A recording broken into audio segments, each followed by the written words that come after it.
సర్కార్ వారి భూదందా ఐటీ కోసం సేకరించిన భూములు అమ్మకానికి. తెల్లాపూర్ ఉస్మాన్ నగర్లో 47.5 ఎకరాల ఫర్ సేల్. మంచిగా ఉన్నదిగా. బీఆర్ఎస్ హయాంలో ఐటీ అభివృద్ధి కోసం భూముల సేకరణ 3,000 కోట్ల లక్ష్యంతో వేలానికి పెట్టిన కాంగ్రెస్ ప్రభుత్వం గతంలో నియోపోలిస్లో 10 ఎకరాలు అల్లుడికి దారాదత్తం. ఫార్మాసిటీ కోసం తీసుకున్న భూముల్లో ఫోర్త్ సిటీ నిర్మాణం. ప్రభుత్వ భూములతో బంతాట ఆడుతున్న రేవంత్ సర్కార్. ఫర్ సేల్ అంట. అభివృద్ధి కోసం వినియోగించాల్సిన భూములు అమ్మకానికి సిద్ధమవుతున్నాయి. ఆర్థికంగా సర్కార్ను ఆదుకోవాల్సిన సంపద అస్మదీయుల పరం చేస్తున్నది ప్రభుత్వం. సర్కారీ భూములతో రేవంత్ ప్రభుత్వం బంతాట ఆడుతున్న తీరుకు ఉదాహరణ లేవో. ఇప్పటికే ఫార్మాసిటీ కోసం సేకరించిన పంట పొలాల్లో ఫోర్త్ సిటీ అనబడే ఊహాజనిత నగరం కడుతున్నామంటూ ప్రజల కండ్లకు గంతలు కడుతున్నది. తాజాగా తెల్లాపూర్ ఉస్మాన్ నగర్లో ఐటీ రంగ అభివృద్ధి కోసం గత ప్రభుత్వం సేకరించిన 47.55 ఎకరాల భూమిని వేలానికి పెడుతున్నది. ఊర్ని అమ్మ పర్ సేల్ అంట మొత్తం.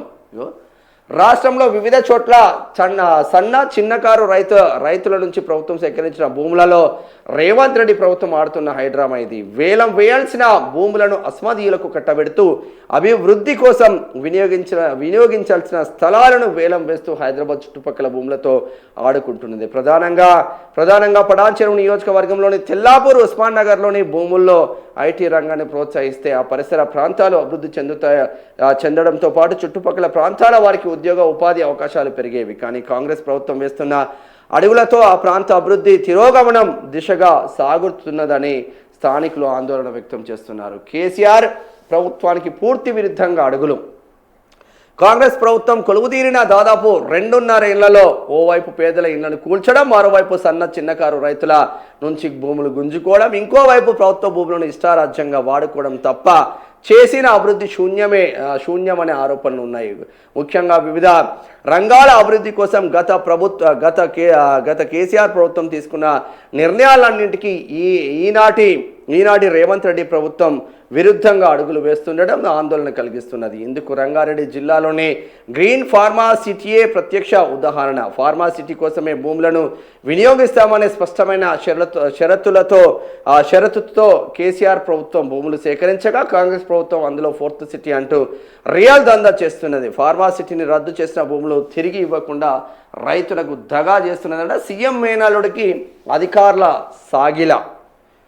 నియోపోలిస్లో ఆయన గ్యాంగ్ అక్రమ మైనింగ్ 17 ఎకరాల హెచ్ఎండిఏ భూమి వారికెట్లా కట్టబెడతారు. కాగితం మీద 10 ఎకరాల లీజు, 17 ఎకరాల తవ్వకాలు, నిబంధనలకు విరుద్ధంగా ఫిక్స్డ్ క్రషర్ ఫీజులు ఎగవేత. రాజేంద్ర నగర్లో పొంగులెడ్డి కంపెనీ అక్రమ తవ్వకాలు. మానస హిల్స్కు రేపు బీఆర్ఎస్ నిజ నిర్ధారణ బృందం.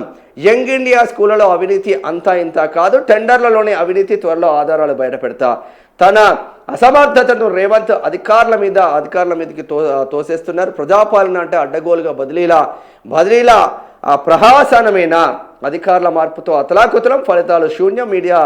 మీడియాతో చిట్చాట్లో బీఆర్ఎస్ ఎల్పీ ఉపనేత. ఈ నిజంగా అంటే హరీష్ రావు కానీ కేటీఆర్ కానీ ఆ బీఆర్ఎస్ వాళ్ళకు ఉన్న సబ్జెక్టు కాంగ్రెస్ వాళ్ళకు 5% కూడా లేదు. నువ్వు ఏది చేస్తే అది రివర్స్ కొడుతున్నారు. నువ్వు ఏదైనా ముట్టుకో దానిపైన పూర్తి డేటాతో హరీష్ రావు విడుచుకుపడుతున్నారు. దానికి సమాధానం చెప్పే గట్స్ మీ దగ్గర లేదు. సమాధానం ఉంటేగా మీరు చెప్పడానికి. ఇప్పుడు ఆయన ఆరోపించిన ఆరోపణలు ఏదైతే ఉంటుందో ఒక్క ఆరోపణకైనా మీరు సమాధానం ఇవ్వండి చూద్దాం. ఒక్క ఆరోపణకైనా ఆరోపణలు కాదు నిజాలు. ఆ నిజాలకు మీ దగ్గర సమాధానం ఉంటే కాగితం రూపకంగా పెట్టాడు. ఎందుకు ఇవన్నీ?